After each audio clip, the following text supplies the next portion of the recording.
In this lesson, we will take a look at Cloner Actor in Motion Design. It allows you to duplicate 3D models and arrange them in a grid, circle, or cylinder. It allows you to add random position, rotation, or scale for each copy. So let's take a look how it works. So if you come over here, you can see we have the Cloner Actor. So if I click on that and place it somewhere here, we don't see anything because we don't have any lights. So let's go ahead and click on create defaults and click on spawn. We still don't see anything. We need to go to the cloner and click on reset to place the cloner at the center. So let's go ahead and stop piloting so we can orbit in the scene. Here we have it. If I expand the cloner, you can see I have a default cube. So if you select the cloner, in the general tab we have the transform. This will transform the entire cloner, and we have the rotation and the scale. We're gonna take a look at the effectors later, so let's go ahead and close this tab. If I go to layouts, you can see I have the layout name. It's grid. I can arrange them in a line or a circle or cylinder and so on. So let's go back to grid. I can change the count. Let's set that to 6, this one to 6, and I can change the Z to, let's set it to 6. Now let's say you want to add multiple objects. So you can see we have just one, right? But I can add more objects. So if I go to 3D shapes and let's go ahead and click on the sphere and create a sphere. And let's go to the shape and reset the mesh size to make it perfect sphere.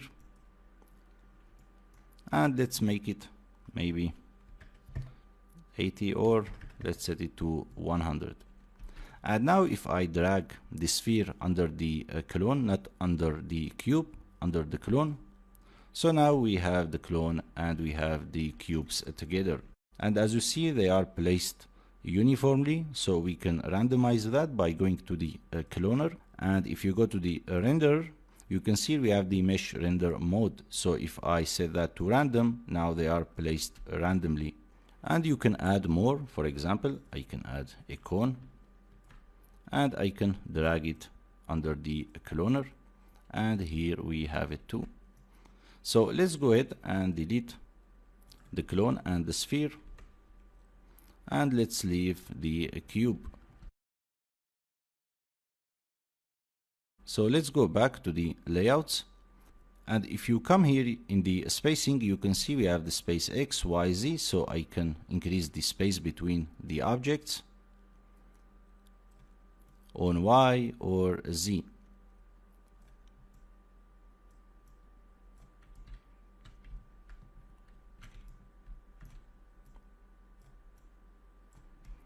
And you can see here we have the constraint, so I can set that to a sphere.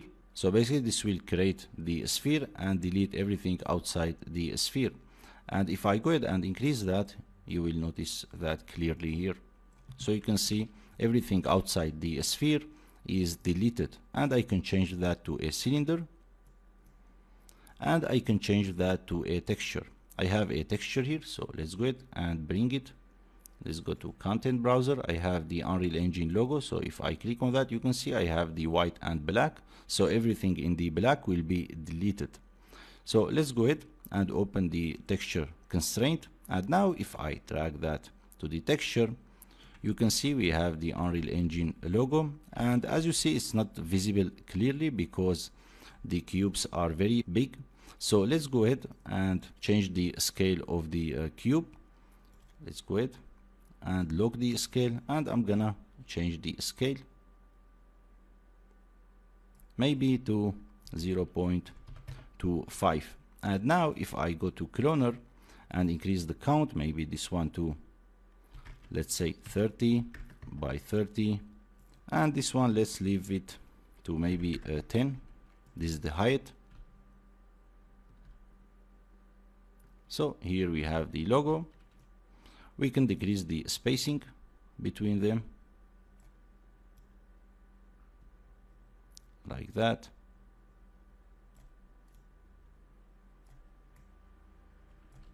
And here we have it. and I can invert that. If you go to the invert constraint, you can invert that too. So let's go to the line. We can distribute the boxes on a line. I have the count, I have the spacing, I have the axis. I want it on Z or X. I have the rotation,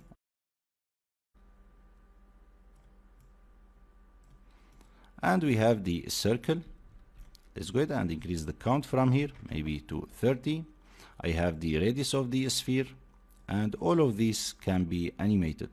I have the angle start, I have the ratio, you can animate that too. And you have here the scale. And next we have the cylinder. We can arrange that in a cylinder. We have the base count, we have the height count,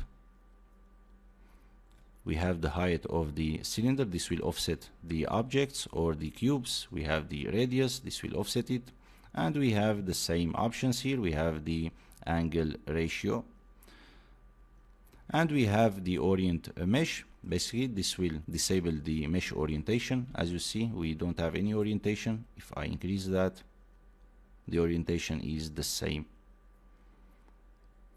And we have the sphere uniform. You can distribute them in a sphere. And we have here the same options. We have the honeycomb, we have the mesh. We're gonna take a look at that in the next lesson.